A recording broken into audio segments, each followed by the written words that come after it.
Welcome, ladies and gentlemen. I'm Marcus Aurelius, and this is No Man's Sky, a game that probably needs no introduction because it's been the center of quite a bit of controversy this week, the week after its release. I have to be honest, I've been pretty disheartened by the negative reviews the game has received on places like Steam, because I personally love it with a capital L. However, I do understand some of the more intelligent negative reviews, and I get what the people are saying, and we will discuss that a little bit in this video and future videos.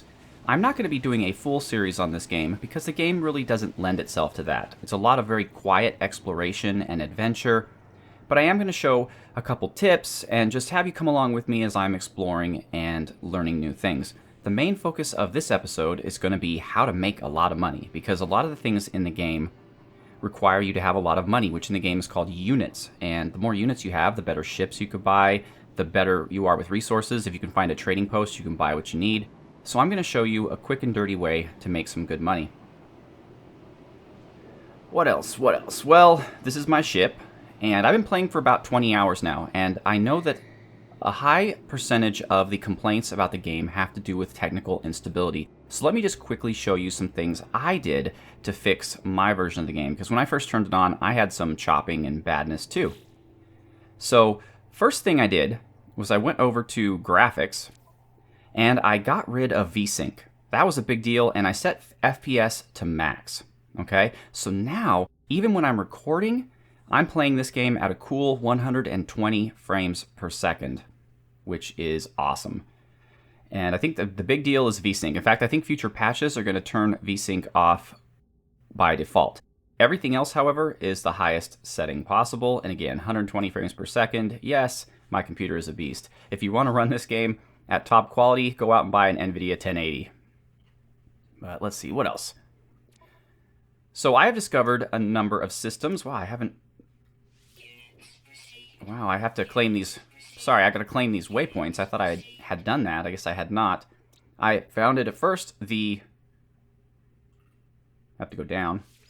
The Aurelia Primaris system with the planet Aureliana. There might have been more planets, but that's the only one I went to.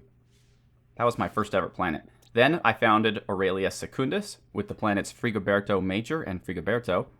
And then I founded the system of Ursula with Ursula Primaris, Ursula Secundus, and Ursula Tertius. Then I discovered the Oris system of Oris Primaris, and finally I am now in the Catarina system with Emblick Akrifber, which is where I am now, Catarina Primaris, and Good World. This I accidentally registered without coming up with a name.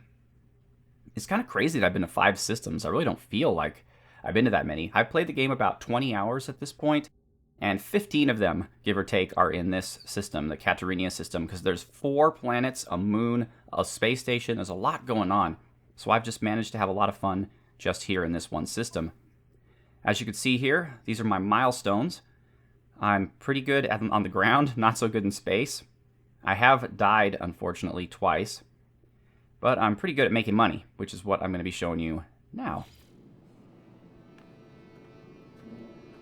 So I really enjoy this game, and I get that a lot of the criticism of it is that it's kind of basic. It doesn't have a lot of variety. Like this base we're looking at is very similar to all the other bases everywhere else. But, okay, this time I don't have enough fuel in my launch thruster. You need plutonium for that, which I have a ton of. So we're good to go. Press W to launch. Alright, so this is how we are going to get filthy rich. See that? See that giant thing sticking up there? That yellow thing with green in it? That is gold. Now, this world has no life. It's a barren, desolate, ugly planet. I'm sure you've seen some really beautiful screenshots from this game. Well, this is not one of them. Although, here's, at night I like because you can see some of the other planets in the system, which is really cool. But okay, so I need some money. So, first off, you start off the game really strapped for space in your backpack, in your exosuit. I have fixed that for myself, and I will teach you how to do it as well. Normally you start off with like just maybe 12. Well, there's places all throughout the universe where there are drop pods that have fallen, and you can pay to improve your inventory carrying capacity. It's 10,000 units each time you do it. So for example, the first one is free, the second one is 10,000, the third one is 20,000, then 30, 40, 50, so on and so forth. So now I'm paying like 150,000, but it's worth it. And you're going to need money, so here's how you get it. Big giant gold spire. It's not the most exciting thing in the world, but you're just going to have to drill the heck out of it. Now, your drill is going to get full, then you stop, then you go again. If you let it go too long, you'll have to wait a little bit longer. It'll overheat, but just wait till the line almost fills up, stop, and then go again. And you just tear these suckers up until you can't hold any more. Now, I can hold a lot because, as I said, I've upgraded my exosuit many, many times. But also, if you don't have enough room in your exosuit, you can easily transfer things from your exosuit to your spaceship by clicking the X key. I'm not going to do that because I think, well, I could. My spaceship is not full, but I don't need to. Both my spaceship and my exosuit are pretty good. And my multi-tool is fantastic. It's one of the best I've seen. So, you can upgrade everything in this game. So this game is basically a survival game set in space. That combined with kind of a procedurally generated universe simulation walkthrough, I guess you'd say. And I particularly find that very appealing. It's the type of game that I really enjoy playing. A lot of people have complained because of its sparseness and basicness. There's something like 14 quintillion planets, but once you get over how they all have different color schemes, they all feel kind of the same. All of the buildings on all the planets are the same. You've seen a trade post on one planet, you've seen a trade post on all of the planets. You've seen a drop pod on one planet, it's the exact same as the drop pod on all the other planets. They're even organized the same, set up the same. So I can see how some people are kind of upset by this and feeling like they are not getting their money's worth out of this, since this did release as a AAA price point of $60. And I can understand how, I think that might be the one mistake the developers did, was assuming that this game could carry a $60 price point, when like other games that are a little bit more well-known, like StarCraft 2, also have that price point. So my mining beam is out, so I'm going to refill it. Now, Thamium 9 is really important for your boost engine, so you never use that. I'm going to use plutonium. You could also use carbon, but since this is a dead world, I'm fresh out of carbon.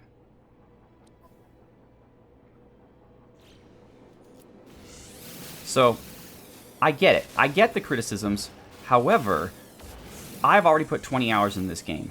So, I've more than got my money's worth, in my opinion. I mean, you go to a movie at the theater, you're paying a lot more per hour of entertainment than this.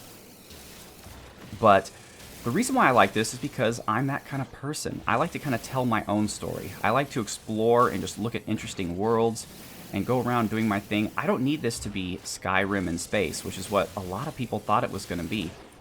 And I feel like they were foolish for expecting that, because even though this game was incredibly overhyped, it's not possible to have scripted missions on 15 or 14 quintillion planets. That just doesn't even make sense. But that doesn't mean that I am one of those people who says this game could not get better in certain ways. I definitely think that the developers, and I hope with the money they made from all the pre-orders and the release of this game, which currently right now is the biggest release on Steam, I hope that they put more money and effort into the game to make some new variety. Maybe some new, I mean, there's plenty of variety in terms of planet styles and animals and plants on the planets, but I want to see more variety in terms of bases. Every base in the game looks alike. Maybe they can come up with different base aesthetics for each of the three main in-game races, which are the Gek, who are like a lizard people, the Vicon, who are just weird yellow things, and the Korvax, who are like computer people. They're like digital life forms or mechanical life forms. So even bases that look different from them, different places you can interact with on the planets, but still, I'm enjoying it quite a bit. So once you've picked up your giant haul of gold, which I have just done, oh, and those, by the way, are sentinels. They don't like it when you take too many resources, so they might turn hostile. Sometimes it's those ones, these little ones, you can easily kill. Sometimes, though, when they call their bigger buddies, it's best to just run away.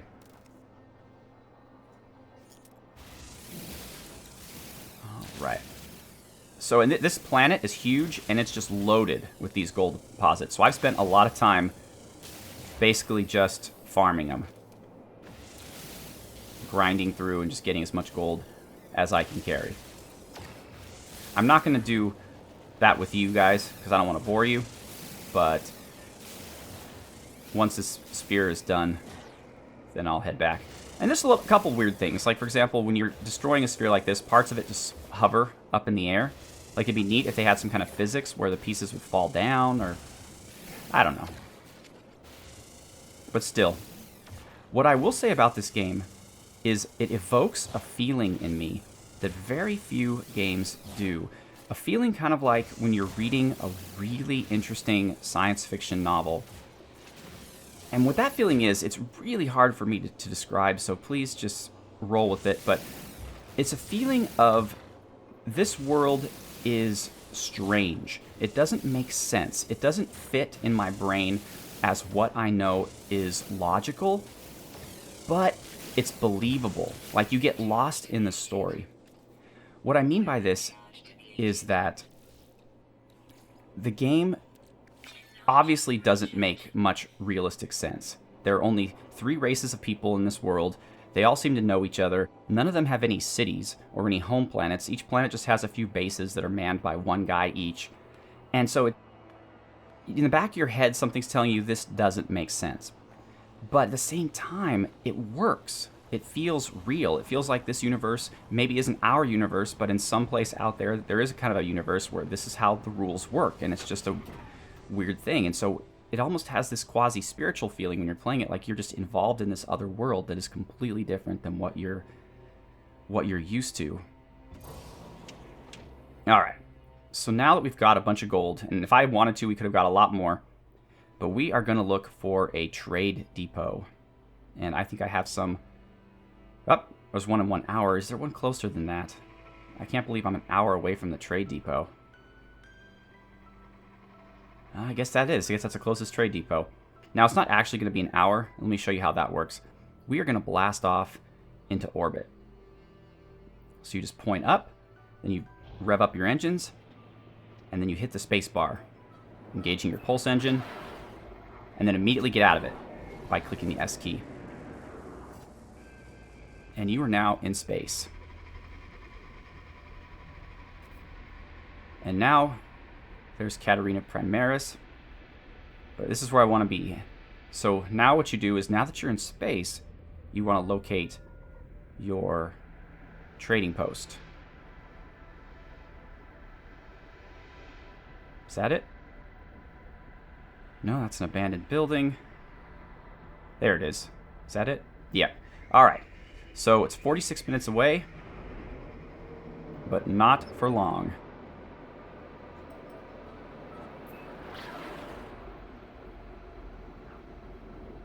So you can see it goes down to seconds, and now we pull out. Alright, now it's only 4 minutes away.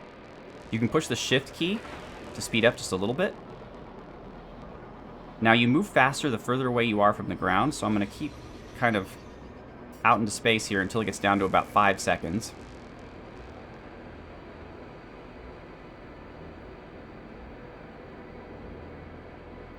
Alright. And now we're just going to head down. And that's one thing this game does great. There's no cutscenes, no transition between being in space and being on the planet. You literally just fly down to it. I love that. It's very immersive. A lot of people have compared this game to a really good tech demo as opposed to an actual game, and I see where they're coming from, but I'm enjoying it.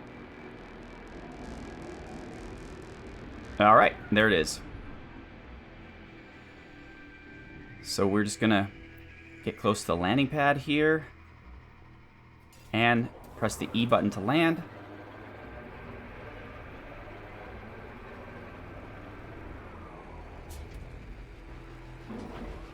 And we are at the starport. So you go to this little machine here, which is the trade depot.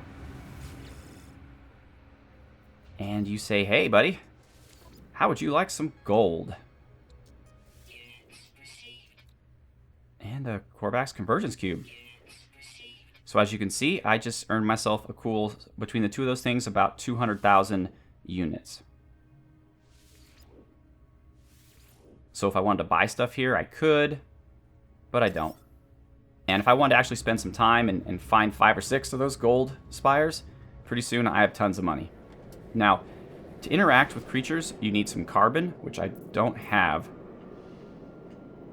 Some places have plants and whatnot. I'm just going to buy some carbon. As you can see, I have plenty of money. The ship I really want cost about 2.5 million, so I'm nowhere near being there. I have to do a lot more farming. But I've been in this sector for so long, and everybody else who's playing this game is flying around claiming sectors for themselves and naming them, so I feel like I should be doing more. Well, let's see here. Do you have carbon? You do. 8 units. That's not enough carbon, though. Alright, well that's just fine.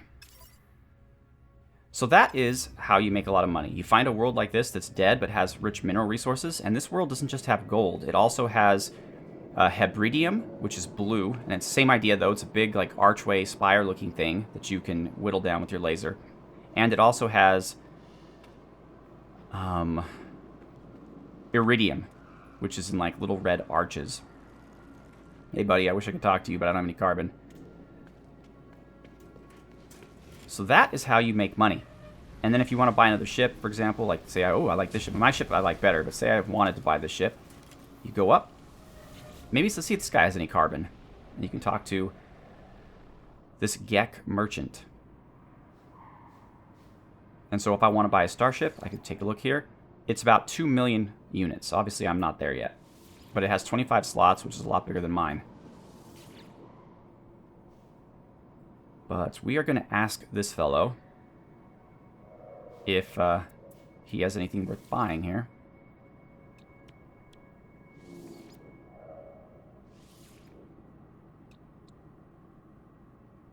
Oh, he has 30 carbon. Excellent. I'm going to take all your carbon, buddy. Thanks. Good doing business with you. So that's, once you have carbon, you can interact with folks. And you can sprint, by the way, by clicking the shift key, which makes things a lot easier. And then he'll be willing to talk. And you find these things called monoliths that translate the language of these 3 races one word at a time. So as you can see, I've got Friend and Gek Trading Federation, but there's other words I don't have yet. But one cool thing about interacting with people is you can request a new word.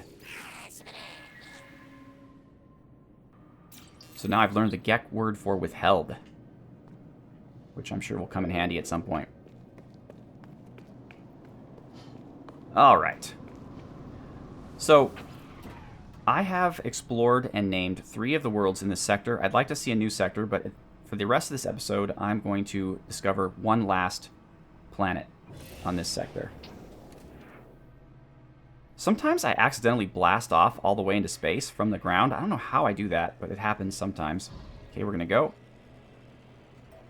And engage the pulse engine. And done. Now, Thamium 9 is really important for your boost. And the way to get that, sometimes it's on planets, but usually you can just get it from blowing up asteroids. So that's a good world. Problem with good world is while it's good in the sense that it's beautiful, it doesn't have much going on with it. It's mostly an ocean planet. What else do we got here? I know there's someplace I haven't been yet. That's where I just was. There are other worlds here. I guess they're just hidden. So we're just gonna move away for a little bit. And stop. Alright. So that's good world. Then over here... Ah, there we go. Here's everything else. So that is Katerina Primaris, and it looks like this is the place that I have not been yet. This moon here. Mezokaizef Uzayam. So we're going to head over there.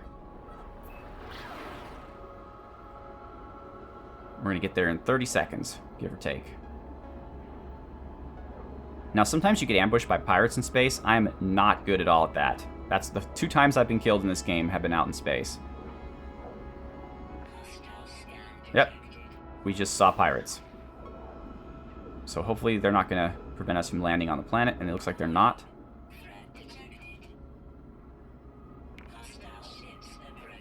They can approach all they want.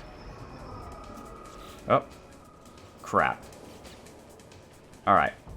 We're in trouble. Go. As fast as you can. Now you can recharge your shield with certain types of materials. I'll go into that if we survive to the planet. Oh, whatever. Let's just fight them. There's only 2.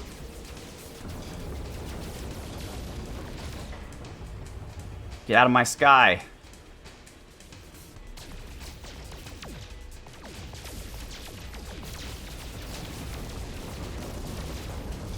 Okay, shield's almost out, so you need to find materials that will recharge it. I have zinc. Oh, crap. That's not how you do it, though. You go to Starship, you go to your shield. Zinc. Alright. It's been recharged before I took too much damage.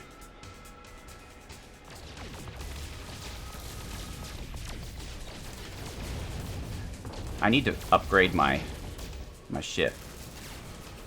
Oh. That one's... Oh, great. Shield's already down again. Luckily, I have a shielding shard. Oh, that didn't really help at all. Iron. Iron is pretty plentiful. You can find it in many places. Oh, looks like there's a 3rd ship now? Whew, boy. I might not survive this one, folks. As I mentioned, I'm not very good at this particular aspect of the game. It looks like this guy's coming right at me. So I got him. Yeah, I got it. So now this means I'm going to have to repair my ship before I can leave the system. But at least we took him out. This guy's going to fall pretty soon, too. He's not in good shape.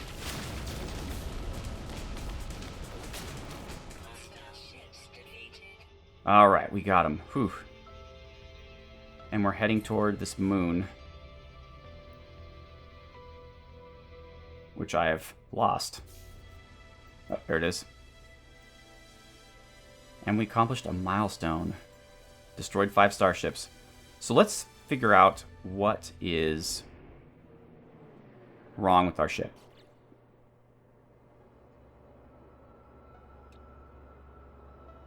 I don't actually see anything that's damaged. Everything looks fine to me. So let's go discover this moon.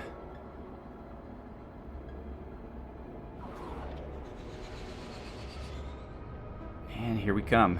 It's definitely a good looking place. Let's do a subspace scan, pushing the C key. See what's there, but I've already seen something here. This looks like a fun place to land down. There's a landing pad, which we're going to miss. That's one thing I wish the game did a little bit better. I wish the ship was smarter and automatically landed you on landing pads. Right now you have to kind of time it just perfectly, and since you can't see underneath you, it's pretty tough. Okay, this planet has really tough sentinels, so we have to take that into consideration. First thing you need to do is you need to find... What is this? You need to find the save point.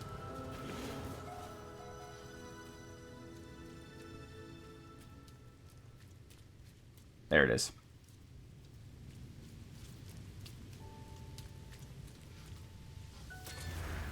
Alright, so now we've saved this waypoint. The game has been saved. And folks, that's the end of this episode. Next episode, we'll come back and we'll explore this new moon. We'll see what we need to do, if anything, to repair our ship. And I will show you how to find alien monoliths and what they do. And I'll show you how to find drop pods and expand your inventory. So once again, I am Marcus Aurelius, and this is No Man's Sky. Thank you so much for watching. Have a good one.